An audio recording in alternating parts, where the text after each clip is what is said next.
ಒಳಗೆ ಹೋದವ್ರು ಹೊರಗೆ ಬರಲ್ಲ ಅನ್ನೋದು ಒಂದು ಪಾಯಿಂಟು. ರಾತ್ರಿ ಹೊತ್ತು ಸಪ್ಲೈ ಆಗುತ್ತೆ ಅನ್ನೋದು ಎರಡನೇ ಪಾಯಿಂಟು. ಮೂರನೇ ಪಾಯಿಂಟ್ ಏನು ಅಂದರೆ ಅಲ್ಲಿನ ಸಂಸ್ಥೆಗೆ ಹೋಗುವ ದಾರಿನಲ್ಲಿ ಸ್ಟ್ರೀಟ್ ಲೈಟ್ಗಳಿರ್ತವೆ. ಸ್ಟ್ರೀಟ್ ಲೈಟ್ಗಳನ್ನ ಸದಾ ಆಫಲ್ಲಿ ಇಟ್ಟಿರ್ತಿದ್ರು. ನಮಸ್ಕಾರ ವೀಕ್ಷಕರೇ, ನಾನು ನಿಮ್ಮ ಪ್ರೀತಿಯ ರಾಜಧಾನಿ ಶ್ರೀನಿವಾಸ. ಇವತ್ತು ನಮ್ಮ ರಾಜಧಾನಿ ಟಿವಿಯ ಒಂದು ವೇದಿಕೆ ಮೇಲಿದ್ದಾರೆ ನಮ್ಮ ಜೊತೆ ಗಜೇಂದ್ರ ಕುಮಾರ್ ಗೌಡ್ರು. ಸನ್ಮಾನ್ಯ ಗಜೇಂದ್ರ ಕುಮಾರ್ ಗೌಡ್ರಿಗೆ ಈ ಒಂದು ಕಾರ್ಯಕ್ರಮಕ್ಕೆ ಸ್ವಾಗತವನ್ನು ಬಯಸ್ತೇನೆ. ನಮಸ್ಕಾರ. ಇವತ್ತು ಗಜೇಂದ್ರ ಕುಮಾರ್ ಗೌಡ್ರು ಇಲ್ಲಿ ಯಾಕೆ ಬಂದಿದ್ದಾರೆ, ಏನು ಅವ್ರ ವಿಚಾರ ಅಂತ ಹೇಳಿದಕ್ಕೆ ಮೊದಲು ನಾನೊಂದು ಸಣ್ಣ ವಿಚಾರವನ್ನು ನಿಮ್ಮ ಜೊತೆ ಹಂಚ್ಕೊಳ್ಳಿಕ್ಕೆ ಇಷ್ಟಪಡ್ತೇನೆ. ನಮ್ಮದು ಭಾರತ ದೇಶ, ನಮ್ಮದು ಭುವನೇಶ್ವರಿ ಒಡಲು ಕರ್ನಾಟಕ. ಇಂತಹ ಹೆಣ್ಣಿನ ಪ್ರಾಧಾನ್ಯತೆಯನ್ನ ಮಾನ್ಯತೆಯನ್ನು ಕೊಡುವ ನಾಡಿನಲ್ಲಿ ನಾವಿದ್ದೇವೆ. ಇಂಥ ನಾಡಿನಲ್ಲಿ ಇವತ್ತು ನಿಮ್ಮ ಹೃದಯವನ್ನ ಜೋಪಾನವಾಗಿ ಇಟ್ಕೊಳ್ಳಿ, ಕೇಳುವ ನಿಮ್ಮ ಕಿವಿಯನ್ನ ಸೂಕ್ಷ್ಮವಾಗಿ ಇಟ್ಕೊಳ್ಳಿ. ಗಾಬರಿ ಆತಂಕ ಪಟ್ಕೊಳ್ಳೋಕೆ ಮೊದಲು ಸ್ವಲ್ಪ ಜಾಗೃತೆಯಿಂದಿರಿ. ಈ ಸುದ್ದಿಯನ್ನು ಹೇಳೋದಕ್ಕೆ ಮೊದಲು ನಾನು ಇದನ್ನು ಹೇಳಲೇಬೇಕಾಗತ್ತೆ. ಯಾಕೆಂತಂದ್ರೆ ಈ ಒಂದು ಸುದ್ದಿ ಇಡೀ ಕರ್ನಾಟಕ ಮಾತ್ರ ಅಲ್ಲ, ಇಡೀ ದೇಶ ಅಲ್ಲ, ಅಂತಾರಾಷ್ಟ್ರೀಯ ಮಟ್ಟದಲ್ಲಿ ಒಂದು ಸಂಚಲನೆ ತರಬಹುದಾದಂತಹ ಒಂದು ಸುದ್ದಿ. ನಮ್ಮ ಬೆಂಗಳೂರಿನಲ್ಲಿ 2009 2000 ನಂತರದ ದಿನಗಳಲ್ಲಿ ಬೆಂಗಳೂರಿನ ಒಂದೇ ಒಂದು ಕೇಂದ್ರದಲ್ಲಿ 1776 ಜನ ಹೆಣ್ಮಕ್ಳು ಕಾಣೆಯಾಗಿದ್ದಾರೆ. 1776 ಜನ ಕಾಣೆಯಾಗಿದ್ದಾರೆ. ನಮ್ಮ ಮನೆಯ ಹೆಣ್ಮಕ್ಳು, ನಮ್ಮ ಸಮುದಾಯದ ಹೆಣ್ಮಕ್ಳು, ನಮ್ಮ ಸಮಾಜದ ಹೆಣ್ಮಕ್ಳು. ಆ ಹೆಣ್ಮಕ್ಳು ಎಲ್ಲಿ ಹೋದ್ರು, ಆ ಹೆಣ್ಮಕ್ಳು ಏನಾದ್ರು, ಇವುಗಳ ವಿಚಾರವಾಗಿ ತಮ್ಮ ತೀವ್ರ ಹೋರಾಟ ಪರಿಶ್ರಮಗಳಿಂದ ಇವತ್ತು ಇಲ್ಲಿ ಬಂದು ಕೂತ್ಕೊಂಡಿರುವಂತ ಗಜೇಂದ್ರ ಕುಮಾರ್ ಗೌಡ್ರು ಇದಕ್ಕೂ ಮೊದಲು ಅವರ ಹೋರಾಟ ಏನು, ಅವರೇನು ಅಂತ ಅವರೇ ಪರಿಚಯಿಸ್ಕೊಳ್ತಾರೆ ನಿಮ್ಮ ಜೊತೆ. ಗೌಡ್ರೆ, ಮಹಿಳಾ ಮತ್ತು ಮಕ್ಕಳ ಅಭಿವೃದ್ಧಿ ಸಪ್ರೇಟ್ ಆಗಿದೆ ಅಂತಂತಂದರೆ ಅಲ್ಲೆಲ್ಲೋ ಒಂದು ಕಡೆ ಮಹಿಳೆಯರಿಗೆ ದೌರ್ಜನ್ಯ ಅಥವಾ ಒಂದು ವಿಚಾರಗಳು, ಅವ್ರಿಗಾದ ನೋವುಗಳಿಗೆ ಒಂದು ಸಾಂತ್ವನ ಹೇಳಬೇಕು ಮತ್ತು ಅವರನ್ನು ಸಮಾಜದಲ್ಲಿ ಒಂದು ಪ್ರಬುದ್ಧಮಾನಕ್ಕೆ ತರಬೇಕು, ಅಭಿವೃದ್ಧಿ ಮಾಡಬೇಕು. ಮಹಿಳೆಯರನ್ನೇ ಅಭಿವೃದ್ಧಿ. ಇವತ್ತಿನವರೆಗೂ ಪುರುಷ ಮತ್ತು ಪುರುಷ ಮಕ್ಕಳ ಅಂತ ಇಲಾಖೆ ಇಲ್ಲ, ಮಹಿಳಾ ಮತ್ತು ಮಕ್ಕಳ ಅಭಿವೃದ್ಧಿ ಇಲಾಖೆ ಅಂತ ಸುಮಾರು 50-55 ವರ್ಷಗಳಿಂದ ಈ ಇಲಾಖೆ ಸ್ಥಾಪನೆಯಾಗಿದೆ. ಇವತ್ತು ಮಹಿಳೆಯರಿಗೆ ನ್ಯಾಯ ಕೊಡಬೇಕು, ಮಹಿಳೆಯರಿಗೆ ವರದಕ್ಷಿಣೆ ಕಿರುಕುಳ ಅಥವಾ ಮತ್ತು ಮಹಿಳೆಯರಿಗೆ ರೇಪ್ ಆಗುತ್ತೆ, ಮಹಿಳೆಯರಿಗೆ ದೌರ್ಜನ್ಯ ಆಗುತ್ತೆ. ಹಲವಾರು ವಿಚಾರಗಳಲ್ಲಿ ಸರ್ಕಾರ ಅವ್ರಿಗೆ ಅಶಕ್ತರು, ಅಬಲೆಯರು ಅಂತೇಳಿ ಸರ್ಕಾರ ಒಂದು ಮಾಡಿರುವ ಇಲಾಖೆ ಮಹಿಳಾ ಮತ್ತು ಮಕ್ಕಳ ಅಭಿವೃದ್ಧಿ ಇಲಾಖೆ. ಈ ಮಹಿಳಾ ಮತ್ತು ಮಕ್ಕಳ ಅಭಿವೃದ್ಧಿ ಇಲಾಖೆಯಲ್ಲಿ ಹಂತ ಹಂತವಾಗಿ ಇದು ಬೆಳೀತಾ ಬರುತ್ತೆ. ಅಲ್ಲಿ ಬಂದಾಗ ವಿಚಾರಗಳು ಬಂದಾಗ ಒಂದು ನೊಂದಂಥ ಹೆಣ್ಣುಮಕ್ಕಳುಗಳು ಎಲ್ಲೋ ಒಂದು ಕಡೆ ತನ್ನ ಮನೆ ಬಿಟ್ಟು ಅಥವಾ ತಂದೆ ತಾಯಿಯನ್ನು ಬಿಟ್ಟು ಅಥವಾ ತನ್ನ ಗಂಡನನ್ನು ಬಿಟ್ಟು ಅಥವಾ ಯಾರೋ ನಂಬಿ ಹೋಗಿ ಮೋಸ ಹೋದಂಥ ಹೆಣ್ಣು ಮಕ್ಕಳುಗಳು, ಮಹಿಳೆಯರು, ಇವರೆಲ್ಲರೂ ದಾರಿ ಇಲ್ದಲೆ, ಗೊತ್ತಿಲ್ದಲೆ, ಊಟ ಇಲ್ದಲೆ, ಇನ್ನೇನು ನಾನು ಸಾಯಲೇಬೇಕು ಅನ್ನೋ ಒಂದು ಪರಿಸ್ಥಿತಿನಲ್ಲಿ ಎಲ್ಲೋ ಒಂದು ಕಡೆ ಕೂತಿದ್ದಾಗ ಅಂತಹ ಹೆಣ್ಣು ಮಕ್ಕಳುಗಳನ್ನು ಹುಡುಕಿ ತೆಗೆದುಕೊಂಡೋಗಿ ಪೊಲೀಸ್ನವರಾಗಿರ್ಬೋದು ಅಥವಾ ಹಲವಾರು NGOಗಳಾಗಿರ್ಬೋದು, ಯಾರೇ ಆಗಿರಲಿ, ಅಲ್ಲಿ ಹೋಗ್ಬಿಟ್ಟು ತೆಗೆದುಕೊಂಡೋಗಿ ಸೇರಿಸುವ ಒಂದು ಕೇಂದ್ರ ಸ್ವೀಕಾರ ಕೇಂದ್ರ. ಈಗ ಬಹುಶಃ ನಾನು ಅದನ್ನು ಸರಳೀಕರಣ ಮಾಡಿ ಹೇಳಬೇಕು ಅಂತಂದ್ರೆ, ಇವತ್ತು ಬಹಳ ಬದುಕಿನ ಹಳಿ ತಪ್ಪಿ ಕೆಟ್ಟವರ ಸಹವಾಸವನ್ನು ಮಾಡಿ ಅನಾಥೆಯಾಗಿ ತಬ್ಬಲೆಯಾಗಿ ಶೋಷಣೆಗೆ ಸಿಕ್ತವ್ರನ್ನ ನಾವು ಕಂಪ್ಲೇಂಟ್ ಕೊಟ್ಟು, ಪೊಲೀಸರು ಕೊಟ್ಟು, ದಿಕ್ಕಿಲ್ದವ್ರನ್ನ, ಈ ಹೆಣ್ಮಕ್ಳನ್ನೆಲ್ಲ ನಾವು ಈ ಕಿದ್ವ ಹಿಂದೆ ಇರುವಂತ ಮಹಿಳಾ ಸ್ವೀಕಾರ ಕೇಂದ್ರಕ್ಕೆ ನಾವು ದಾಖಲೆಯನ್ನು ಮಾಡಿ ಸೇರಿಸ್ತೇವೆ. ಆ ನಂತರ ನಾವು ಅನ್ಕೊಳ್ತೇವೆ ಅಲ್ಲಿ ಏನೋ ಉತ್ತಮವಾದಂಥ ವ್ಯವಸ್ಥೆ ಇದೆ, ಅವ್ರು ಅಲ್ಲಿಂದ ಮುಂದೆ ಅವ್ರ ಜೀವನ ಏನಾಗುತ್ತೋ ಅಲ್ಲಿಗೆ ನಾವು ನಿಲ್ಲಿಸ್ಬೋಗ್ತೇವೆ. ಆ ನಂತರ ಹೀಗೆ ಮಹಿಳಾ ಸ್ವೀಕಾರ ಕೇಂದ್ರದಲ್ಲಿ ಓದೋರು, ದಾಖಲಾದವರು, ನಂತರದ ವಿಚಾರಗಳ ಬಗ್ಗೆ ಗಜೇಂದ್ರ ಕುಮಾರ್ ಗೌಡರನ್ನ ಕೇಳೋಣ. ಇವತ್ತು ನೀವು ಹೇಳ್ತಾ ಇರೋಂಥ 1776 ಜನ ಮಹಿಳೆ ಅಥವಾ ಹೆಣ್ಮಕ್ಕಳ ಸಂಖ್ಯೆ ಅದೇ ಮಹಿಳಾ ಸ್ವೀಕಾರ ಕೇಂದ್ರಕ್ಕೆ ದಾಖಲಾಗಿರುವಂಥವ್ರಲ್ವೇ? ಹೌದು. ಹಾಗಾದ್ರೆ ನನಗೂ ಕುತೂಹಲ ಇದೆ.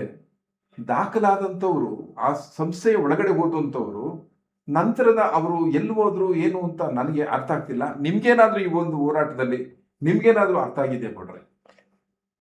ಈಗ 2000 ಇಸ್ವಿಯಿಂದ ಮತ್ತು 2019 ತನಕ ಸುದೀರ್ಘವಾಗಿ ನಾವು ಇದರ ಹಿಂದೆ ಬಿದ್ದಾಗ ವಿಚಾರಗಳು ಸ್ಟಾರ್ಟ್ ಆಗಿದ್ದು 1-2 ಸಂಖ್ಯೆಯಿಂದ. ಎಲ್ಲೋ ಒಂದು ಸಂಖ್ಯೆ ಹೋಗುತ್ತೆ ಬರುತ್ತೆ, ಎಲ್ಲೋ ಒಂದು ಮಿಸ್ ಆಗುತ್ತೆ ಅಥವಾ ಒಂದು ಎಲ್ಲೋ ಓಡೋಗುತ್ತೆ, ಏನೋ ಒಂದು ಪ್ರಕರಣ ಇರೋ ವಿಚಾರದಲ್ಲಿ ನಾವು ಏನು ಮಾಡ್ತೀವಿ ಅಷ್ಟೇ ತಿಳ್ಕೊಂಡಿರ್ತೀವಿ. ಬಟ್ ಇದು ಹೋಗ್ತಾ ಹೋಗ್ತಾ ಹೋಗ್ತಾ ಇದು ಕ್ರಮೇಣ ಒಂದು ಹಂತಕ್ಕೆ ಬರುತ್ತೆ. ಒಳಗೆ ಹೋದವ್ರು ಹೊರಗೆ ಬರಲ್ಲ ಅನ್ನೋದು ಒಂದು ಪಾಯಿಂಟು. ರಾತ್ರಿ ಹೊತ್ತು ಸಪ್ಲೈ ಆಗುತ್ತೆ ಅನ್ನೋದು 2ನೇ ಪಾಯಿಂಟು. 3ನೇ ಪಾಯಿಂಟ್ ಏನು ಅಂದರೆ ಅಲ್ಲಿನ ಸಂಸ್ಥೆಗೆ ಹೋಗುವ ದಾರಿನಲ್ಲಿ ಸ್ಟ್ರೀಟ್ ಲೈಟ್ಗಳು ಇರ್ತವೆ. ಸ್ಟ್ರೀಟ್ ಲೈಟ್ಗಳನ್ನ ಸದಾ ಆಫಲ್ಲಿ ಇಟ್ಟಿರ್ತಿದ್ರು. ಈ ವಿಚಾರವಾಗಿ ಅನುಮಾನ ಅನ್ನೋದು ಎಲ್ಲರಿಗೂ ಬರುತ್ತೆ. ಒಂದು ಸರ್ಕಾರಿ 9 ಸಂಸ್ಥೆಗಳಿರುವ ಒಂದು ಇನ್ಸ್ಟಿಟ್ಯೂಷನ್ ಕ್ಯಾಂಪಸ್ನಲ್ಲಿ ಇವತ್ತು ನಾವು ಅಲ್ಲಿ ಲೈಟ್ ಇಲ್ಲ ಅಂತಂದಾಗ ನಾವು ಅನುಮಾನ ಪಡಬೇಕಾಗುತ್ತೆ. ಆ ಲೈಟ್ಗಳು ಯಾಕೆ ಆಫ್ ಆಗ್ತಾ ಇದ್ವು? ಇವತ್ತು ಹಾಕಿದ್ರೆ 2 ದಿನ ಇಲ್ಲ 3 ದಿನ ಮ್ಯಾಕ್ಸಿಮಮ್ ಇರ್ತಿದ್ವು. ಆ ಲೈಟ್ ಯಾಕೆ ಆಫ್ ಆಗ್ತಾ ಇದ್ವು ಅನ್ನೋ ವಿಚಾರಗಳನ್ನು ನಮಗೆ ಹೇಳ್ತಾರೆ. ಯಾಕೆ ಆಫ್ ಆಗ್ತಾ ಇದ್ವು? ಲೈಟ್ ಯಾಕೆ ಆಫ್ ಆಗ್ತಾ ಇದ್ವು ಅನ್ನೋ ವಿಚಾರದಲ್ಲಿ ಯಾರು ಬಂದರು ಒಳಗಡೆ, ಯಾರು ಹೊರಗೆ ಹೋದ್ರು ಅದು ಗೊತ್ತಾಗಬಾರ್ದು ಅನ್ನೋ ಒಂದೇ ಒಂದು ಕಾರಣಕ್ಕೆ ಲೈಟ್ಗಳನ್ನ ಆಫ್ ಮಾಡ್ತಾಯಿದ್ರು ಸರ್. ಯಾರು ಬಂದ್ರು ಯಾರು ಒಳಗೆ ಅಂದ್ರೆ ಆ ಸಂಸ್ಥೆಗೆ ತನ್ನದೇ ಆದಂತ ಒಂದು ಚೌಕಟ್ಟು, ಕಾನೂನು ಎಲ್ಲ ವ್ಯವಸ್ಥೆ ಇರುತ್ತಲ್ವೇ. ಅಲ್ಲಿ ಕಾಪಾಡುವಂತ ಕಾವಲುಗಾರ ಇರ್ಬೋದು, ಅಲ್ಲಿ ಇರುವಂತ CCTV ಒಂದು ಫೋಟೇಜಸ್ ಇರ್ಬೋದು. 2000 ದಿಂದ 2010, 12, 13 ತನಕನೂ ಯಾವುದೇ CCTVಗಳು ಇರಲಿಲ್ಲ. ನಾವು ದಾಖಲೆಗಳನ್ನು ಮುಟ್ಟುವ ತನಕ ಅಲ್ಲಿ ಯಾವೂ ಇರಲಿಲ್ಲ. ನಮಗೆ ಸಂಪೂರ್ಣವಾಗಿ ದಾಖಲೆಗಳು ಸಿಕ್ಕಿದ್ದು 2016-17 ನಂತರ ಬಿಟ್ಟರೆ 2009-10 ಕೆಲವು ದಾಖಲೆಗಳು, ವಿಚಾರಗಳು ಅಷ್ಟು ಮಾತ್ರ ಗೊತ್ತಿದ್ದು ನಮಗೆ. ಈಗ ನೀವು ಹೇಳಿದ್ರೆ ಅಲ್ಲಿ ಲೈಟ್ ಇಲ್ಲದೆ ಹೋಗ್ತು, ಆ ಕತ್ಲಲ್ಲಿ ಆ ಒಂದು ಪ್ರದೇಶದಲ್ಲಿ ಅಲ್ಲಿ ಯಾರು ಒಳಗಡೆ ಬರ್ತಾ ಇದ್ರು, ಯಾರು ಹೊರಗಡೆ ಹೋಗ್ತಾ ಇದ್ರು ಅಂತ. ಇವ್ರ ನಿಯಂತ್ರಣ ಸಂಸ್ಥೆಗೂ ಇರಲಿಲ್ಲ ಅಂತ ಸಂಸ್ಥೆ ಏನು ಹೇಳುತ್ತೆ ಈ ಬಗ್ಗೆ? ಸಂಸ್ಥೆ ತನಗೇನು ನಿಯಂತ್ರಣ ಇಲ್ಲ ವ್ಯವಸ್ಥೆ ಬಗ್ಗೆ. ಈಗ ನೋಡಿ, ಮಕ್ಕಳ ಕೇಂದ್ರ ಅಂದರೆ 18 ವರ್ಷದೊಳಗಡೆ ಇರೋರ್ನೆಲ್ಲ ನಾವು ಮಕ್ಕಳು ಅಂತ ಕರಿತೀವಿ. 18 ವರ್ಷ ಮೇಲ್ಪಟ್ಟವ್ರನ್ನೆಲ್ಲ ಮಹಿಳೆಯರು ಅಂತ ಕರಿತೀವಿ. 18 ವರ್ಷ ಮೇಲ್ಪಟ್ಟ ಮಹಿಳೆಯರು ಮತ್ತು ಮಕ್ಕಳು ಅದರೊಳಗಡೆ ಪ್ರೌಢಾವಸ್ಥೆಯಲ್ಲಿ ಲೈಂಗಿಕ ದೌರ್ಜನ್ಯಕ್ಕೊಳಪಟ್ಟವರು ಇದ್ದಾರೆ, ತಂದೆ ತಾಯಿಯಿಂದ ತ್ಯಜಿಸಲ್ಪಟ್ಟವರು ಇದ್ದಾರೆ, ಮತ್ತು ಅನಾಥರು ಮಕ್ಕಳಿದ್ದಾರೆ, ಹಲವಾರು ಜನ ಇದ್ದಾರೆ, ಗಂಡನ ಬಿಟ್ಟ ಹೆಣ್ಮಕ್ಳು ಇದ್ದಾರೆ, ಮತ್ತು ನಂಬಿ ಮೋಸ ಹೋದಂಥ ಮಹಿಳೆಯರು ಇರ್ತಾರೆ. ಇವರೆಲ್ಲರ ಒಂದು ಸಮಗ್ರ ಕುಟೀರವೇ ಸ್ವೀಕಾರ ಕೇಂದ್ರ. ಈ ಸ್ವೀಕಾರ ಕೇಂದ್ರದಲ್ಲಿ ಹಲವಾರು ಹೆಣ್ಣು ಮಕ್ಕಳುಗಳು ಇವತ್ತು ಒಳಗೋದ್ಮೇಲೆ ಅವ್ರಿಗೆ ಒಂದು ಪ್ರೊಸೀಜರ್ ಇರುತ್ತೆ. ಅವರು ಒಳಗಡೆ ಹೋಗುವಾಗ ಎಂಟ್ರಿ ಆದ ಗೇಟ್ ರಿಜಿಸ್ಟರ್ ಮತ್ತೆ ಅವರು ಎಂದು ಆಚೆ ಹೋಗ್ತಾರೆ ಅವತ್ತು ಒಂದು ಗೇಟ್ ರಿಜಿಸ್ಟರ್ ಕ್ಲೋಸ್ ಆಗುತ್ತೆ. ಬಟ್ ಕ್ಲೋಸ್ ಆಗಿದ ತಕ್ಷಣವೇ ಯಾವುದೇ ಕಾರಣಕ್ಕೂ ಮುಗಿಯಲ್ಲ. ಆ ಗೇಟ್ ರಿಜಿಸ್ಟರಿಂದ ಆಚೆ ಹೋದ್ಮೇಲೆ ಮತ್ತೆ ಅವಳು 3 ವರ್ಷ ಅವಳದೊಂದು ಪರ್ಸನಲ್ ಫೈಲ್ ಇರುತ್ತೆ. ಆ ಪರ್ಸನಲ್ ಫೈಲ್ನಲ್ಲಿ ಎಲ್ಲ ಅವಳ ದಾಖಲೆಗಳನ್ನು ಎಂಟ್ರಿ ಮಾಡ್ತಾ ಹೋಗಬೇಕು. ಸಂಸ್ಥೆಯಲ್ಲಿ ಇದ್ದಾಗ ಎಷ್ಟು ದಾಖಲೆ ಮಾಡಿರ್ತಾರೆ, ಅವಳ ಹೇಳಿಕೆ ಲಗತ್ತು ಮಾಡಿರ್ತಾರೆ, ಅವಳ ಕಾರ್ಯಚಟುವಟಿಕೆ ಬಗ್ಗೆ ಬರೆದಿರ್ತಾರೆ. ಅದೇ ರೀತಿ ಅವ್ರು ಹೊರಗಡೆ ಹೋದರೆ ಅಷ್ಟೂ ಕಾರ್ಯಚಟುವಟಿಕೆ ಮತ್ತು ಫಾಲೋಅಪ್ಪನ್ನು ಇಲಾಖೆಯ ಸಂಸ್ಥೆಯ ಉಪನಿರ್ದೇಶಕರು ಮತ್ತು ಮಹಿಳಾ ಅಧಿಕಾರಿಗಳು ಮತ್ತು ಸೂಪರ್ಡೆಂಟ್ಗಳು ಮತ್ತು ಗೃಹಮಾತೆಯರು ಇದನ್ನು ದಾಖಲು ಮಾಡಬೇಕಾಗುತ್ತೆ. ಹೀಗೆ ನಾವು ಇಡೀ ಆಕೆಯನ್ನ 3 ವರ್ಷಗಳ ನಂತರ ನಿಗಾ ವಹಿಸಿ ಆಕೆಯ ಪ್ರಗತಿ ಮತ್ತು ಪ್ರವರ್ಧಮಾನಕ್ಕೆ ತರೋದಕ್ಕೆ ಮುಖ್ಯವಾಹಿನಿ ತರಕ್ಕೆ ಶ್ರಮಿಸಬೇಕಾಗಿರೋದು ಮಹಿಳಾ ಸ್ವೀಕಾರ ಕೇಂದ್ರ. ಇವತ್ತು ಮಹಿಳಾ ಸ್ವೀಕಾರ ಕೇಂದ್ರದಲ್ಲಿ 1776 ಮಂದಿ ದಾಖಲಾಗಿದ್ದಾರೆ. ಆ ನಂತರ ಅವ್ರು ಯಾವ್ಯಾವ ರೀತಿ ಬಿಡುಗಡೆ ಆದ್ರು, ಜಾಮೀನಿನ ಮೇಲೆ ಬಿಡುಗಡೆ ಆದ್ರ, ಕೋರ್ಟ್ನಲ್ಲಿದ್ದರೆ ಅವ್ರೇನಾದ್ರೂ ಬಿಡುಗಡೆ ಆದೇಶ ಪತ್ರ ಬಂತ, ಅಥವಾ ಯಾರಾದ್ರೂ ಕಾಯಿಲೆ ಇತ್ತ, ಅವ್ರಾದ್ರೂ ಆಸ್ಪತ್ರೆಗೆ ದಾಖಲಾದ್ರ, ಅಥವಾ ಪೋಷಕರು ಬಂದು ಅವ್ರನ್ನ ಕರ್ಕೊಂಡು ಹೋದ್ರ, ಅಥವಾ ಅವ್ರೇನಾದ್ರೂ ವಿವಾಹ ಮತ್ತಿತರಾಗಿ ಅವ್ರ ಜೀವನದಲ್ಲಿ ಅವ್ರು ಸೆಟ್ಲ್ ಆದ್ರ, ನೂರಾರು ಪ್ರಶ್ನೆಗಳು ನಮ್ಮ ಮನಸ್ಸಲ್ಲೂ ಬರ್ತಾ ಇದ್ದಾವೆ. ವೀಕ್ಷಕರೇ, ಪೋಷಕರು ನಿಮ್ಮನ್ನು ಕೂಡ ಇದು ಕಾಣುತ್ತೆ. ಏನ್ ಹೇಳ್ತೀರಿ ಇದ್ರ ನಂತರದ ವಿಚಾರಗಳಲ್ಲಿ ಏನಾಯ್ತು? ಈಗ ನಾವು 1776 ಅನ್ನೋದು ಒಂದು ಸಂಖ್ಯೆ, ಆ ಸಂಖ್ಯೆ ದಾಖಲಾತಿಯ ಸಂಖ್ಯೆ. ಬಟ್ 1776ರಲ್ಲಿ ಎಷ್ಟು ಮಹಿಳೆಯರಿಗೆ ದೌರ್ಜನ್ಯ ಆಗಿದೆ, ಎಷ್ಟು ಮಹಿಳೆಯರು ದಿಕ್ಕಾಪಾಲಾಗಿದ್ದಾರೆ, ಎಷ್ಟು ಮಹಿಳೆಯರನ್ನ ಮಾರಾಟ ಮಾಡಿದ್ದಾರೆ, ಎಷ್ಟು ಮಹಿಳೆಯರಿಗೆ ವೇಶ್ಯಾವಾಟಿಕೆ ಆಗಿದೆ, ಎಷ್ಟು ಮಹಿಳೆಯರಿಗೆ ಗರ್ಭಪಾತ ಆಗಿದೆ, ಎಷ್ಟು ಮಹಿಳೆಯರು ಮತ್ತು ಇದು ಪ್ರೌಢಾವಸ್ಥೆಯಲ್ಲಿರೋ ಹೆಣ್ಣುಮಕ್ಕಳುಗಳನ್ನು ಸುಟ್ಟಾಕಿದ್ದಾರೆ, ಇವೆಲ್ಲವೂ ದಾಖಲೆಗಳಲ್ಲಿ ವ್ಯಕ್ತ ಆಗುತ್ತೆ. ಅವರದ್ದೇ ಆದ ಒಂದು ಫೈಲ್ಗಳಲ್ಲಿ ಹೋಗುತ್ತೆ. ಈಗ ಸುಟ್ಟಾಕು ಅನ್ನೋ ಪದ ಅಂದರೆ ಸುಟ್ಟಾಕೋದು ಅಂದರೆ ಫೈಲ್ನ ಸುಟ್ಟಾಕಬೇಕಾ, ಮಹಿಳೆಯರನ್ನು ಸುಟ್ಟಾಕಬೇಕಾ? ಎರಡು ವಿಚಾರ.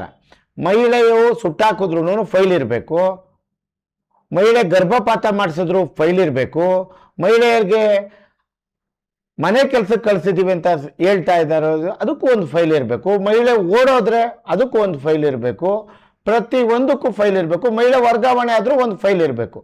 ಈ ಎಲ್ಲದಕ್ಕೂ ದಾಖಲೆಗಳನ್ನು ನಿರ್ವಹಣೆ ಮಾಡುವುದೇ ಸರ್ಕಾರದ ಜವಾಬ್ದಾರಿ. ಅಂದ್ರೆ ಈಗ ದಾಖಲೆಗಳನ್ನ ಆಯ್ತಪ್ಪ, ಈಗ ಆ ದಾಖಲೆಗಳು ಇಲ್ಲ ಅಂದ ತಕ್ಷಣ ನೀವು ಅದಕ್ಕೆ ರೆಕ್ಕೆ ಪುಕ್ಕ ಕಟ್ಕೊಂಡು ಇಲ್ಲ ಇವ್ರು ಇದೇ ರೀತಿ ಮಾಡಿದರೆ ಅಂತ ನೀವೇನೋ ಒಂದು ಸ್ವಕಲ್ಪಿತ ಒಂದು ಕಪೋಲ ಕಲ್ಪಿತ ಒಂದು ವಿಚಾರಗಳನ್ನ ಹೇಳ್ಬಿಟ್ರೆ ನಾವು ಅದನ್ನ ಒಪ್ಕೊಳಕ್ಕಾಗತ್ತ ಗೌಡ್ರೆ? ಸತ್ಯ. ಈಗ ನಾವು ಈ ವಿಚಾರಗಳನ್ನು ಪ್ರಶ್ನೆ ಮಾಡಿದಾಗ, ಅಧಿಕಾರಿಗಳಿಗೆ ಪ್ರಶ್ನೆ ಮಾಡಿದಾಗ ಹಲವಾರು ವಿಚಾರಗಳು ಆ ಸಂದರ್ಭಕ್ಕೆ ಬಂದಂಥ ಅಧಿಕಾರಿಗಳಿಗೆ ಮುಜುಗರ ಆಗುತ್ತೆ. ಮತ್ತು ಇದಕ್ಕೆ ಕಾರಣಕರ್ತರಾದ ಯಾರು ಹೆಡ್ ಆಫೀಸ್ ಪ್ರಧಾನ ಕಚೇರಿ ಅಧಿಕಾರಿಗಳಿಗೆ ಮುಜುಗರ ಆಗುತ್ತೆ. ಆ ಸಂದರ್ಭದಲ್ಲಿ ಹಲವಾರು ವಿಚಾರಗಳನ್ನು ಮಾಡಿ ವಿಚಾರಣೆ ನಡೆಸಿ ಹಾಗೆ ಮುಚ್ಚಿಟ್ಟಿದ್ದು ದೊಡ್ಡ ಅನುಮಾನಕ್ಕೆ ಕಾರಣ ಆಗಿದೆ.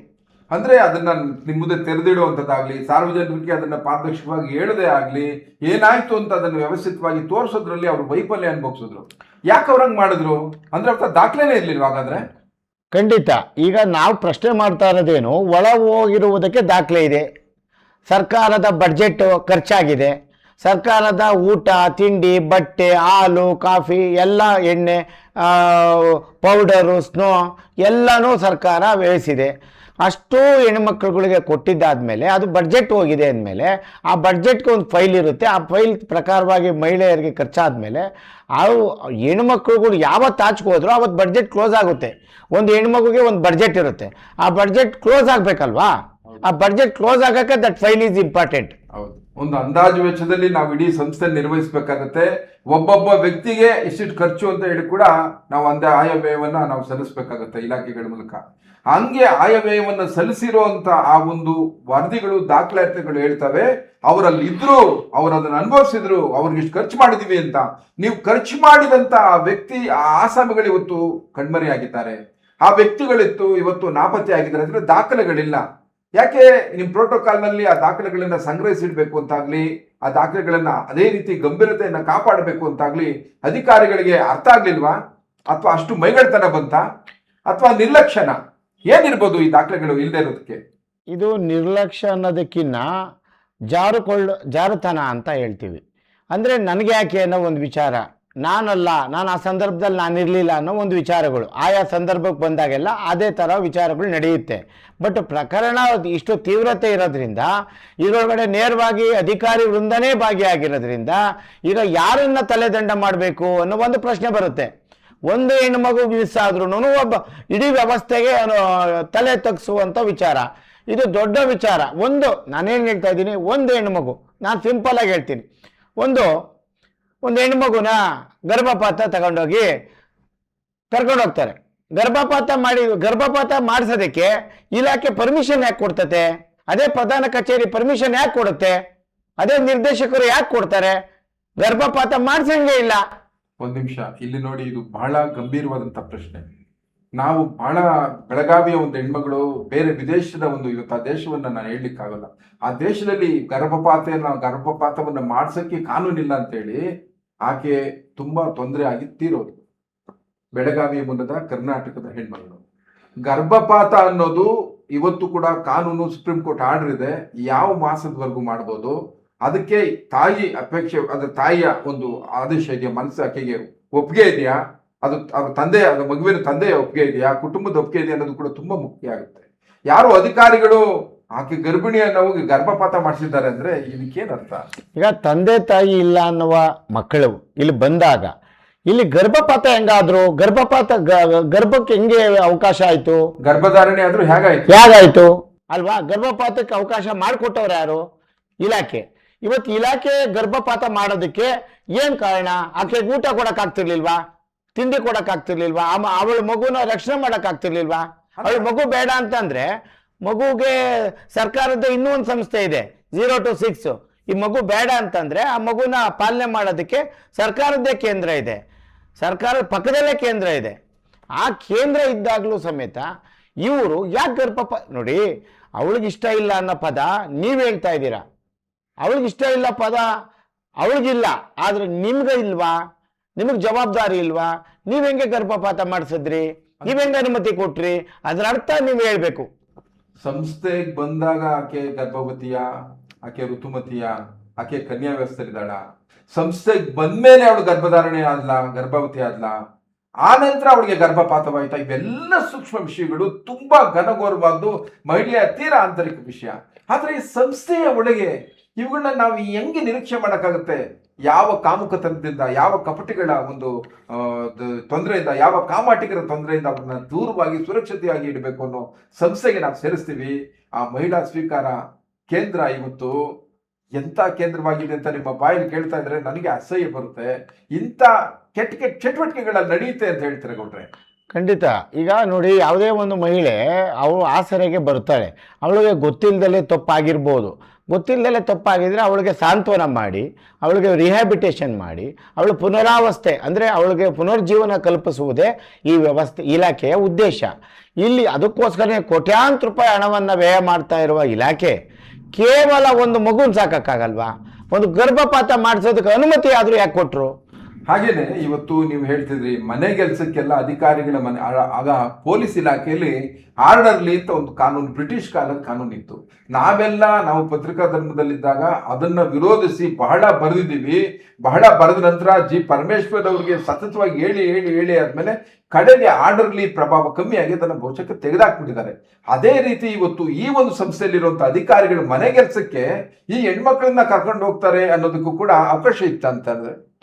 ಈಗ ಇಲ್ಲಿ ವಿಚಾರ ಇಷ್ಟೇ, ಹೆಣ್ಮಕ್ಳುಗಳು 18 ವರ್ಷ ಮೇಲ್ಪಟ್ಟ ಮೇಲೆ ಅವರು ಸ್ವಾವಲಂಬಿ ಆಗಬೇಕು, ಮತ್ತು ಅವ್ರ ಕಾಲ ಮೇಲೆ ನಿಂತ್ಕೋಬೇಕು.